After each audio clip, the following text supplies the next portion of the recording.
Ada pula ya kan sekarang narasiku dengar Pak Gibran itu dituntut sekian triliun karena tidak mempunyai ijazah.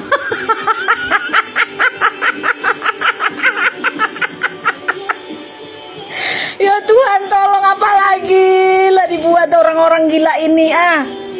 Kemarin nuduh ijazah Pak Jokowi palsu, gagal. Menuduh Mas Gibran itu fufu-fafa, gagal. Sekarang cari-cari kesalahan lagi, cari sensasi. Ya jelaslah Mas Gibran itu bukan lulusan SMA. Mas Gibran kan sekolahnya di luar negeri. Di luar negeri itu nggak ada istilah SMA. Gibran bahkan dituduh tidak tamat SMA, tidak mempunyai ijazah SMA. Dan gue yakin sebentar lagi akan ada demo berjilid-jilid untuk mempertanyakan ijazah SMA Gibran. Selamat menikmati hari-hari penuh aksi.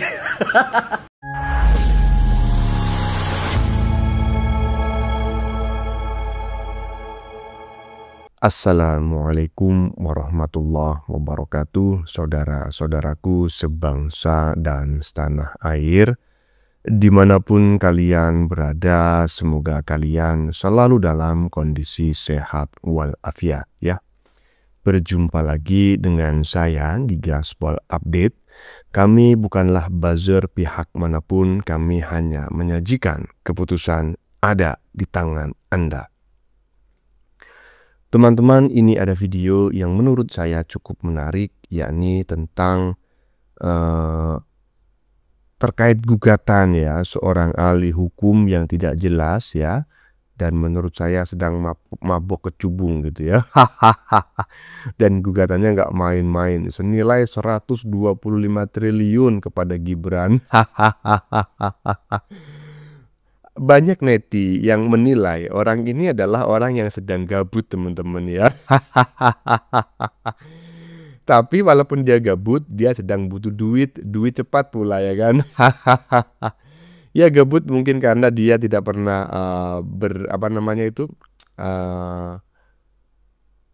tidak pernah menangani kasus gitu ya, tidak pernah beracara alias nggak laku. Dan saat ini dia butuh duit cepat gitu loh, karena mungkin sedang terjerat pinjol. Cuma yang menjadi sorotan netizen, banyak media besar yang nyaris secara bersamaan atau berbarengan itu tiba-tiba memberitakan hal tersebut ya, bahkan diberitakan sebagai sebuah HL ya. HL itu adalah headline ya, dengan judul yang sangat provokatif sekali. Padahal sudah jelas ya, gugatan itu sangat lemah dan terkesan aneh. Ya coba bayangin, masa gugatannya senilai 125 triliun. Kalau miliar aja masih bisa masih bisa ditoleransi lah. Ini triliun gitu loh, mau dipakai apa? Bayar pinjol. Ada apa dengan gugatan tersebut? Aduh, neti pun akhirnya menduga-duga. Nah, bagaimanakah videonya dan bagaimanakah respon netizen? Mari kita tonton bersama, kemudian mari kita komentari bersama di bagian akhir video. Ini dia. Ada pula ya kan sekarang narasiku dengar Pak Gibran itu dituntut sekian triliun karena tidak mempunyai ijazah.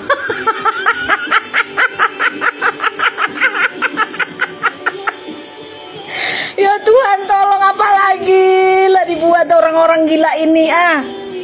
Enggak lah, sudah orang gila ini membuat narasi-narasi yang remeh-temeh. Aduh. Asal kalian tahu ya, Pak Prabowo itu lulusan mana? Dia sekolah itu di luar negeri. Pak SBY itu sekolah mana? Sekolah di luar negeri. Gak ada mereka ijazah SMA, gak ada. Belum lagi mereka tuh pejabat-pejabat tuh banyak yang sekolah di luar negeri, nggak ada ijazah SMA. Kenapa itu nggak kalian perhatikan? Kenapa cuman Pak Jokowi dan Gibran aja yang kalian sorot?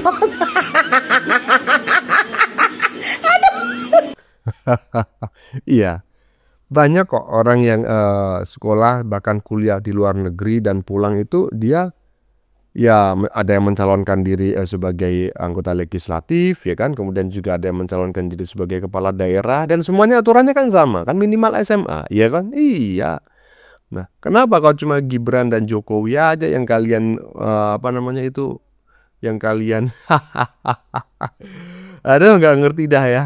Ini orang menurut saya memang sepertinya benar dugaan banyak netizen. Ini orang sedang gabut ya dan butuh duit gitu loh. Mungkin terjerat pinjol. Bunganya udah berbunga gitu. Jadinya dia butuh duit banyak cepat dan ingin cepat kaya gitu loh. Sementara dia nganggur. Lanjut, lanjut. Kemarin bapaknya, sekarang anaknya. Bukan lagi dituduh ijazah palsu ya. Anaknya Gibran bahkan dituduh tidak tamat SMA. Tidak mempunyai ijazah SMA. Dan gue yakin sebentar lagi akan ada demo berjilid-jilid untuk mempertanyakan ijazah SMA Gibran. Selamat menikmati hari-hari penuh aksi. Iya, ini menarik sekali ya. Ini menurut saya hanyalah sebuah pemantik ya, karena mungkin akan diikuti oleh demo berjilid-jilid ya yang dilakukan oleh ternak kebo dan juga ternak onta gitu ya, untuk mempertanyakan ijazah SMA-nya Gibran. Tapi jangan khawatir ya, kemungkinan besar demonya hanya akan diikuti oleh 30 biji orang. Tidak akan mungkin sebesar demo kemarin gitu ya, ketika rakyat itu menginginkan pembubaran DPR. Enggak. Kalau mereka yang menginisiasi demo ya paling 30 bijian lah. Lanjut, lanjut. Jadi begitu. Tempo bikin headline gede-gedean soal gugatan 125 triliun ke Gibran. Wah, serius nih. Kayaknya berita besar. Tapi kok rasanya kayak lagi nonton sinetron yang plotnya dipaksakan ya. Lo lihat nggak beritanya? Di blow up sedemikian rupa seolah-olah ini adalah kudeta hukum yang akan mengguncang istana. Padahal kalau kita yang mikir sebentar aja, hal-hal nggak masuk akal langsung kelihatan. Pertama, nilainya 125 triliun. Serius itu duit apa batu koral? Untuk gugatan permohonan, bukan gugatan ganti rugi ya. Tolong digarisbawahi. Nominal segitu itu bukan nggak masuk akal, tapi lucu kayak mau beli bakso pakai sertifikat tanah. Di sistem hukum mana itu ada? Ini jelas-jelas alat untuk bikin headline biar kelihatan bombastis. Kedua, sang penggugat seorang warga biasa bernama Subhan, seorang warga biasa tiba-tiba punya sumber daya dan keberanian untuk menggugat institusi sebesar KPU dan Wakil Presiden dengan gugatan yang secara teknis hukum sangat lemah. Kebanyakan kita yang warga biasa mikirnya beres PP aja udah kayak pusing. Nah, disinilah Tempo dan kawan-kawan main alih-alih memberitakan ini dengan angle gugatan aneh dengan nilai fantastis pakar hukum tidak masuk akal, mereka malah memakai angle jika Gibran Wapres digugat 125 triliun. Frame-nya jadi seolah-olah ini adalah konsekuensi logis dari pelanggaran besar, bukan sebagai sebuah kesalahan hukum. Terus lo ingat nggak berita ini muncul dari dan trending di semua media besar hampir bersamaan? Kayak ada orkestra yang lagi main dengan partner yang sama, lalu kita disuruh sibuk berdebat panas, terpecah. Yang pro dan kontra jadi ribut lagi. Padahal masyarakat kita kan 70% lebih tamat SD lo, mereka lihat headline 125 triliun langsung ibu. Nggak ada yang mikir ini masuk akal nggak sih. Mereka langsung kebawa emosi, kebawa narasi. Ini namanya settingan, iya settingan. Ini adalah operasi sabun politik yang dibiayai dengan baik. Dibayar oleh siapa ya? Oleh mereka yang kepentingannya menggoyang pemerintah yang sep. Media dengan pendanaan asing punya agenda sendiri, menciptakan instabilitas. Caranya membesarkan hal-hal kecil, bahkan hal yang nggak masuk akal sekalipun. Jadi, apa ini kasus serius? Hukumnya tidak, sama sekali tidak. Secara hukum ini akan dengan mudah di take down oleh pengadilan, dikalahkan gitu, nggak terima lah. Tapi ini serius sebagai operasi psikolog perang media, serius untuk memecah belah, mengganggu konsekuensi pemerintah dan menciptakan citra seolah negara yang dalam keadaan chaos. Tempo dan media sejenisnya tahu betul permainannya. Mereka bukan memberitakan fakta, mereka membangun narasi. Nah, ini ya, coba tengok itu. Yang ngomong barusan siapa? Orang biasa, ya kan? Tidak mentereng, tetapi apa yang disampaikan sangat luar biasa sekali. Terlihat sekali bahwa dia seorang akademisi yang memahami apa yang sedang dia bahas. Coba bandingkan dengan ternak onta, ternak kebo ya, dengan golongan Panci, RH, Dokter Mangkrak, si krisis moneter ya kan. Mereka sok-sokan ya kan, pakaiannya keren, melabeli dirinya seorang ahli telematika lah, ahli digital forensik lah, ahli nujum lah, macem-macem ya kan. S3, jebolan ini itu, omongannya ngaco semua. Tapi yang barusan ini ya kan luar biasa sekali loh. Itulah kenapa sebabnya kami ini sangat suka sekali ya menjadi reaction politik suara-suara masyarakat bawah. Netizen-netizen yang berpendapat secara alami, tetapi lebih dekat dengan kebenaran ya daripada mereka-mereka yang sok akademis tapi omongannya jauh api dari panggang ya. Intinya saya juga sama sependapat dengan netizen barusan bahwa ada apa dengan media-media di Indonesia ini gitu loh. Kok semuanya itu tidak ada yang mempersoalkan gugatan tersebut. Kok seolah-olah malah mendukung padahal gugatan ini sangat lemah dan absurd gitu loh. Ya kan? Iya, lanjut. Pantas wakil presiden plonga-plongo. Ternyata wakil presiden tidak lulus SMA. Makanya digugat di pengadilan dituntut 125 triliun. Wah, ini ada-ada aja yang menuntut. Kemarin nuduh ijazah Pak Jokowi palsu, gagal. Menuduh Mas Gibran itu fufu-fafa, gagal. Sekarang cari-cari kesalahan lagi, cari sensasi. Ya jelaslah Mas Gibran itu bukan lulusan SMA. Mas Gibran kan sekolahnya di luar negeri. Di luar negeri itu nggak ada istilah SMA. Yang ada mungkin sekolah sederajat, sama derajatnya dengan SMA. Bahkan Mas Gibran juga kuliah sarjana gitu. Kalaupun Mas Gibran nggak sarjana nggak masalah. Toh yang merubah undang-undang dari sarjana menjadi SMA untuk mencalonkan menjadi presiden atau wakil presiden itu Megawati. Jadi sah kalau Mas Gibran tidak sarjana jadi wakil presiden. Yang merubah undang-undang Megawati. Ya intinya bener ya, di luar negeri nggak ada istilah SMA ya kan, adanya itu senior high school ya kan. Nah itu pun di Amerika ya kan, dan di setiap negara beda sistem pendidikannya ya kan. Dan ya kita sama-sama tahu lah ya kan, undang-undang tahun 2017 itu ya syarat calon presiden dan wakil presiden minimal lulusan SMA sederajat. Maksudnya itu ya sederajat seluruh dunia, bukan hanya MA, bukan hanya SMK, SMA, bukan hanya itu gitu loh. Tapi juga kuliah pendidikan yang sama di luar negeri, entah apa itu namanya. Ya kalau koplak jangan terlaluan lah. Kan gini malu ngaku ahli hukum, tapi aduh macam mana gitu. Hahaha, lanjut. Gibran digugat karena tidak punya ijazah SMA. Disclaimer dulu, saya bukan pendukung Gibran dan sama sekali nggak menyukai Gibran menjadi wapres ya, karena prosesnya yang seperti itu. Tapi dalam hal ini saya berpendapat bahwa menggugat Gibran 125 triliun itu terlalu sembrono ya. Kenapa seperti itu? Aturannya kan lulusan SMA atau sederajat. Nah, kan tidak dijelaskan secara rinci kan, apakah SMA-nya harus dalam negeri gitu. Kalau ternyata ada sederajat SMA di luar negeri kan harusnya nggak masalah. Yang penting kan tingkat pendidikannya, seperti itu kan. Jadi saya berpendapat bahwa nggak masalah kalau lulusannya luar negeri dan itu ijazahnya asli gitu, nggak masalah Gibran gitu ya. Apa harus dalam negeri gitu? Kan enggak kan.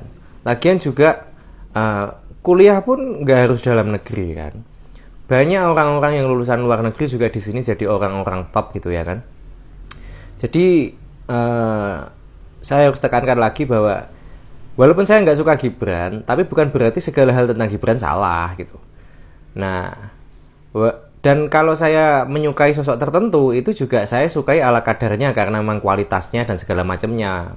Saya memang dari awal sudah berkomitmen menolak itu fanatisme ya, entah itu fanatik suka atau fanatik benci. Nah itu saya menolak itu. Jadi kita harus objektif sebagai warga negara ya, suka ala kadarnya, tidak suka ala kadarnya, dan semua harus ada alasannya gitu. Suka alasannya apa, tidak suka alasannya apa, seperti itu. Jangan karena kita tidak suka terus segalanya tentang orang itu salah. Jangan seperti itu, oke? Kita harus objektif. Nah, ini bagus, objektif ya. Suka tidak suka, baik itu kepada Gibran, kepada Pak Jokowi, itu adalah hak setiap pribadi manusia dan nggak bisa dipersoalkan secara hukum, ya kan? Misalnya saya nih suka kepada seseorang ya, baik perempuan lah ibaratnya. Oh, saya suka sama dia. Oh, saya tidak suka sama dia. Itu kan hak saya dan itu tidak melanggar hukum gitu loh, ya kan? Tetapi sangat tidak bijak kalau kita tidak suka kepada seseorang, kemudian kita berlaku tidak adil terhadap orang tersebut. Semuanya dianggap salah. Semuanya dianggap bohong, semuanya dianggap begini, nggak bisa lah, ya kan? Walaupun netizen barusan saya sangat apresiasi sekali gitu ya, walaupun dia tidak menyukai Gibran dan tidak mendukung Gibran sebagai wakil presiden ya pada saat pencalonan dulu, tetapi ketika melihat digugat 125 triliun, coba bayangin, 125 triliun, netizen barusan berani berspeak up bahwa itu adalah tuduhan yang aneh. Ya iyalah.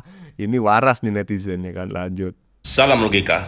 Menurut gua orang yang menggugat ini sangat cerdas. Gibran tidak mempunyai ijazah SMA. Beliau hanya memiliki surat keterangan lulus setara SMA dari Kemendikti atau Kementerian Pendidikan Tinggi. Dan menteri yang mengeluarkan surat keterangan lulus setara SMA tersebut sekarang menjadi tersangka korupsi. Sebenarnya tidak perlulah 125 triliun, cukup turun saja. Walaupun gua tahu bahwa gugatan ini tidak akan pernah berhasil, ya anggap saja intermezzo lah. Gimana bisa berhasil coba? Perdana Menteri Konoha sepulang lawatan dari Cina langsung lapor ke presiden di Oslo.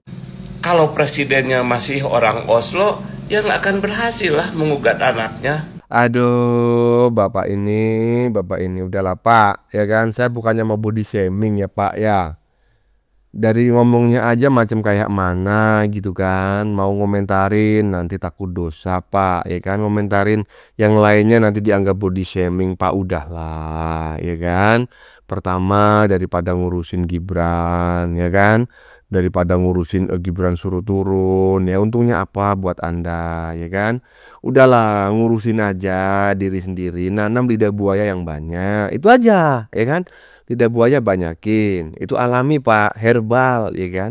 Emang dipakai apa Bang? Ya silakan Google aja lidah buaya buat apa. Lidah buaya itu khasiatnya untuk menumbuhkan dan melebatkan rambut, ya. Loh Bang, Abang menghina? Siapa bilang dari tadi saya nggak menghina? Saya cuma memberikan nasihat Pak. Daripada ngurusin Gibran, daripada ingin Gibran turun, ya, daripada ngurusin tuntutan terhadap Gibran, udah Pak, mending menanam lidah buaya yang banyak. Udahlah gitu aja, daripada saya ngomong lain-lain nanti takut dosa ya.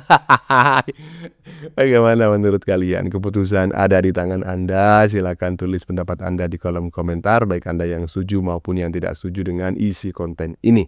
Sebelumnya saya memohon maaf jika dalam penyajian konten ini ada kata-kata yang menyinggung, kurang tepat penggunaannya, atau ada data yang keliru ataupun salah. Saya memohon maaf yang sebesar-besarnya. Kita jumpa lagi di lain video. Salam NKRI.